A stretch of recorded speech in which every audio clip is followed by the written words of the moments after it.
अगले विद्वान डॉक्टर महापात्रा जी नूं जे कहीए तां इह साडे सिख कौम दे बाबा बुड्ढा जी ने, जिन्हां ने इस उम्र दे विच 38 किताबां जिहड़ियां ओह सिख धर्म दे उत्ते लिख दित्तियां ने।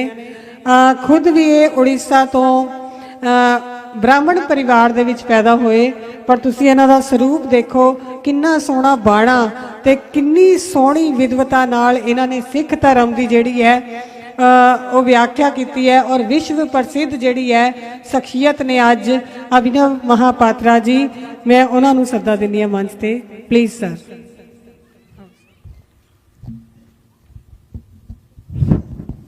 वाह, करतार की सौगंध है, नानक की कसम है, जितनी भी हो तारीफ गोबिंद की वो कम है। हर चंद सिरे हाथ पुरजोर कलम है, सतगुरु की लिखूं वसफ कहाँ ताबीर रकम है। एक आंख से किया बुलबुला गुलबाहर को देखे, शाहिल को मझधार को या लहर को देखे। जगत गुरु तन तन साहिब श्री गुरु गोबिंद सिंह जी महाराज कलगीधर पिता पंथ देवाली अमृत दे दाते, सर्ब कला भरपूर ज़हरा ज़हूर हाजरा हजूर। उन्हां दी कलम एक कमाल दसम श्री गुरु ग्रंथ साहब जी महाराज जी का पहला वाणी श्री जाप साहब। गुरु महाराज ने ये जाप साहब क्यों लिखे हैं? पहला सवाल उठान का आती है कि पंडित काशीराम आए गुरु साहब के पास, तो उन्होंने मन में ये वचन फरमाए कि महाराज हमें आपके चतुर्भुज रूप के दर्शन करने हैं। तो महाराज जब चतुर्भुज रूप के दर्शन दिए तब काबुल की संगत आकर पहुंची। तो पंडित काशीराम और काबुल के संगत दोनों मिलकर गुरु महाराज से अरदास की कि महाराज आपने पहले जामे तो लेके 9वें जामे तक वाणियां उच्चारण करते रहे, पर आपने अपनी 6वीं जामे विच हमें ये दस कर गए सी कि आप अपने 10वें जामे विच वाणी उच्चारण करेंगे। तो महाराज जी ने फरमाया कि मैं आज वो वाणी उच्चारण करांगा जे मैं अपने पिछले जन्म विच अकाल पुरख दे आके खड़ के किया सी, ता वो है श्री जाप साहब। पहला। दूसरा बात, जाप साहब का अगर एक ओवरऑल एसेंस देखा जाए तो वो क्या है? जाप साहब सिखों के अंदर में सहजता भरता है, और वो सहजता to the level of infinity, extremes to the level of infinity. कहीं पे गुरु कलगीधर पातशाह जी मच्छीवाड़े के जंगल में है, तो कहीं पे तख्त के ऊपर बैठ के राज राजेश्वरन है। कहीं पे गुरु कलगीधर पातशाह की कलम चलती है, जबे बाण लागे हो तबे रोस जागे हो, तो कहीं पे गुरु कलगीधर पातशाह जी के कलम से रस मंडल उतरती है। कहीं पे अपने पहले जामे विच भाई लैणा जी दे सर दे ऊपर हाथ रख के भाई लैणा नु अंग लगा गुरु अंगद देव बनाया सी, गुरता गद्दी दे रहे हैं। तो कहीं पे मुल्ला खत्री को श्री अबचल नगर साहब में तीर मार कर मुक्त कर रहे हैं शिकार घाट साहब पे। ये है जाप साहब दी फिलोसोफी। जाप साहब जी दी जो फिलोसोफी है वो सहजता भरती है, पहला। दूसरा बात है, आज हम लोग यूएनओ के बारे में बात कर रहे हैं, ग्लोबल पीस के बारे में बात कर रहे हैं। ग्लोबल पीस का कॉन्सेप्ट सबसे पहले इंडिया में लेकर आए गुरु तेग बहादुर महाराज जी, गुरु 9वें पातशाह जी। फिर उसके बाद उसको कलम कृत्य में सुंदरता से दर्शाए गुरु गोबिंद सिंह जी महाराज। अकाल उस्तत में गुरु गोबिंद सिंह महाराज लिखते हैं, बंग के बंगाली फिर हंग के फिरंगा वाली, दिल्ली के दिलवाली तेरी आज्ञा में चलत है। This is the first epitome of world peace.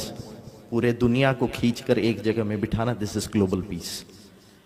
दूसरा बात, जो दसम गुरु ग्रंथ साहब महाराज हैं वो कोई आम ग्रंथ नहीं है। मैं आप सारियों को ये बेनती करता हूं कि ये जड़े शब्दावली हम लोग वरतते हैं ना कि जी दसम ग्रंथ दी वाणी है, ये ना कहा करो ये बेदबी होंदी है। 10वें पातशाह जी दी वाणी साडी गुरु है। जदों गुरु साहब जी ने गुरता गद्दी बख्शे नंदेड़ साहब विखे, तो गुरु साहब जी ने दसिया सी, आज्ञा पई अकाल की तभी चलायो पंथ, सब सीखण को हुकुम है गुरु मान्यो ग्रंथ। गुरु साहब जी ने किते ये नहीं दसिया गुरु मान्यो आद ग्रंथ, गुरु साहब जी ने दसिया गुरु मान्यो ग्रंथ। ते ग्रंथ साढ़े 3 ने, त्रै गुरु दरबार दल पंथा जी मर्यादा अनुसार, आद गुरु ग्रंथ साहब, दसम गुरु ग्रंथ साहब ते सारबलो गुरु ग्रंथ साहब। गाज के जगारे गयावे निहाल हो जावे कलगीधर स्वामी सच्चे पातशाह, तन तन श्री गुरु गोबिंद सिंह दे पावन पवित्र चरणां नूं पावन निहाल हो जावे। सत श्री अकाल। आखिर में बस यही बोलकर मैं आपसे विदा लूंगा कि जो भी बंदे जाप साहब पढ़ते हैं ना, उनके चेहरे पर ही एक रूहानियत अलग सी आ जाती है, और वो रूहानियत अपनी नहीं होती, गुरु की होती है। क्यों? क्योंकि वाणी कहती है गुरु परमेश्वरी को जान। तो गुरु गोविंद सिंह जी महाराज हमारे लिए कोई अवतार पुरुष नहीं है, कोई संत नहीं है, हमारे लिए वो आप सरगुण स्वरूपी पार ब्रह्म ने। तो जो भी सिख अमृत वेले नितनेम में श्री जाप साहब पढ़ते हैं ना, तो गुरु कलगीधर पातशाह जी को हाजिर नाजिर मानकर वो पढ़ें। इसकी प्रत्यक्षता गुरु कलगीधर पातशाह जी ने आप अपनी वाणी में लिखे हैं, चत्र चक्रवर्ती चत्र चक्र भुक्ते स्वयं भव शुभम सर्वदा सर्वजुक्ते दुकालंग प्रणासी दयालंग स्वरूपे सदा अंग संगे अपंगंग विभूते। गुरु कलगीधर पातशाह आप हाजिर नाजिर होते हैं जब एक सिख, जब एक गुरसिख, जब एक पूर्ण संत सिपाही श्री जाप साहब जी का पाठ करता है। जाप साहब पाठ करने वालों को कोई भी डेंजर हो, कोई भी वरीज हो, कभी भी वो टच ही नहीं कर सकती, क्योंकि जो बंदा सहज में होता है उसको सुख दुख जब तब उसके लिए कोई मायने नहीं रखता, बस गुरु और वो। इसलिए मेरी आप सबसे बेनती है, क्योंकि जब आप अबचल नगर साहब जाएंगे, हजूर साहब इधर ज्ञानी जी बैठे हैं, ज्ञानी जी को मालूम होगा, जब भी बाबा हरदीप सिंह जी जो सिंह साहब संत बाबा कुलवंत सिंह जी के विद्या गुरु हैं, उनके पास कोई भी विद्यार्थी पहुंचते थे तो उनके लिए पहला सबक यही होता था कि तुसी पहला जाप साहब कंठ करो, फिर संध्या शुरू हो गई। ये परंपरा कहां से आई? ये परंपरा हमारे रहत मर्यादाओं में लिखे हुए हैं। चलिए इतिहास में प्राचीन पंत प्रकाश भाई रतन सिंह जी पंगू जी, वो लिखते हैं कि कई गुरसिख ऐसे भी हुआ करते थे कि सवेरे दांतन करते हुए भी वो जाप साहब का मंगल पढ़ा करते थे। कई गुरसिख ऐसे हुए हैं जो किर्त कमाई वाले होते हैं, उनको दिन में समय नहीं मिलता नित्यनेम करने के लिए, तो वो सवेर उठते हैं, तो सवेरे उठकर उनका पाठ शुरू होता है, चक्र चहन और वर्ण जात और पात नहनिजे, और जब रात को सोते हैं तब सोने से पहले बिस्तर के ऊपर उनका पाठ खत्म होता है, दुकालंग प्रणासी दयालंग स्वरूपे सदा अंग संग अपंगंग भी। तो इसका मतलब जाप साहब के मंगल से दिन शुरू होता है।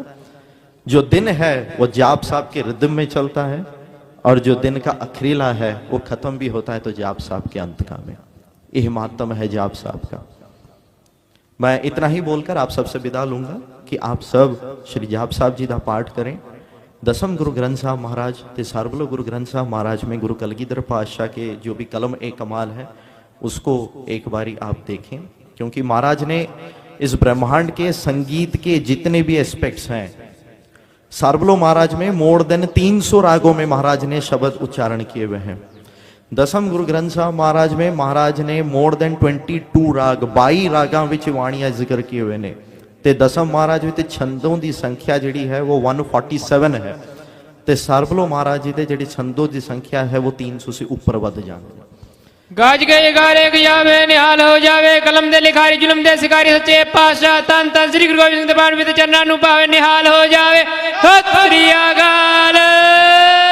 मेरी आप सबसे ही बेनती है कि आप गुरु कलगीधर पातशाह के कलम ए कमाल पर गौर करें, रोज अपने नितनेम में जाप साहब का पाठ करें। सिर्फ नितनेम में ही नहीं, नितनेम तो कंपलसरी है, दिन में जब भी समय लगे जाप साहब जी का पाठ करें, गुरु साहब जी की मेहर होगी। वाहिगुरु जी का खालसा, श्री वाहिगुरु जी की फतेह। बहुत सत्कार महापात्रा जी, सानू तुहाडे तो प्रेरणा लैण की लोड़ है कि साडी कौम दे विच इस तरह के महापात्रा बहुत बहुत पैदा होण, ताकि असी जिहड़ा है वो अज दे समय दे विच किते ना किते अपनी कौम का बचाव करिए ते गुरु साहब की बाणी नूं कुल दुनिया दे विच प्रचार सकीए। अज दे सैमीनार